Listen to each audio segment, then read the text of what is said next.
L'une des plus grandes différences qui existent entre les gens qui réussissent et ceux qui échouent, c'est le fait que ceux qui réussissent savent que la réussite, c'est un processus. Alors que ceux qui échouent pensent et croient fermement que la réussite est un événement.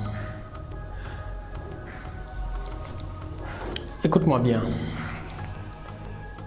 Jamais, jamais de la vie, une personne qui a réussi ne considère sa réussite comme étant un événement.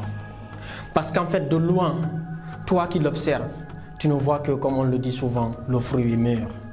Tu n'imagines pas toutes les péripéties que la personne a dû traverser.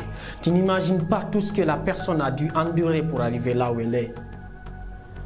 C'est comme un match de football. Tu applaudis le grand joueur, tu applaudis lorsqu'il marque, tu applaudis lorsqu'il fait une belle dribble, tu applaudis lorsqu'il est en train de bien courir, de bien marcher, de bien faire ce qu'il faut. Tu apprécies tout ce qu'il fait. Toi, c'est l'événement du jour que tu es en train de voir. Mais est-ce que tu imagines toutes les heures d'entraînement qu'il a dû faire? Est-ce que tu imagines tout le temps qu'il a pris pour arriver à pouvoir réussir à faire cette dribble?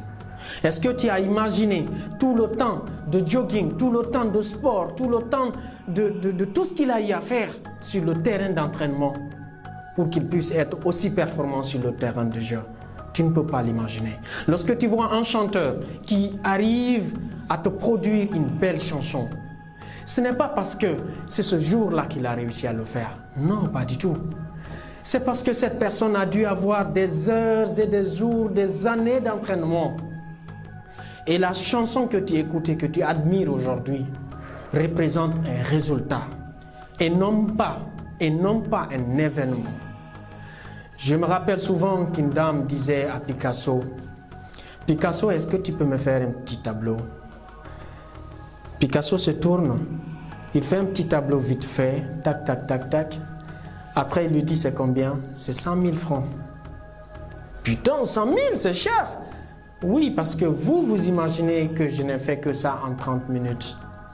Mais parce qu'en fait, vous oubliez qu'il m'a fallu 30 ans pour pouvoir réussir à faire un tableau aussi joli, aussi beau, aussi appréciable en une trentaine de minutes. Et donc, je voudrais que tu comprennes une chose, que dans la vie, dans la création, il y a un processus.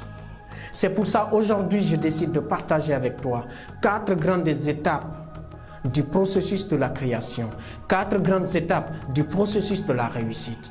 Pour réussir, ce n'est pas forcément d'avoir toutes ces étapes. Il y en a d'autres, mais parmi les plus grandes, je vais te partager avec toi 4. Et donc, je te dis à tout à l'heure pour la prochaine vidéo, pour la première étape, au cours de laquelle je vais partager avec toi la première étape parmi les grandes étapes du processus de création.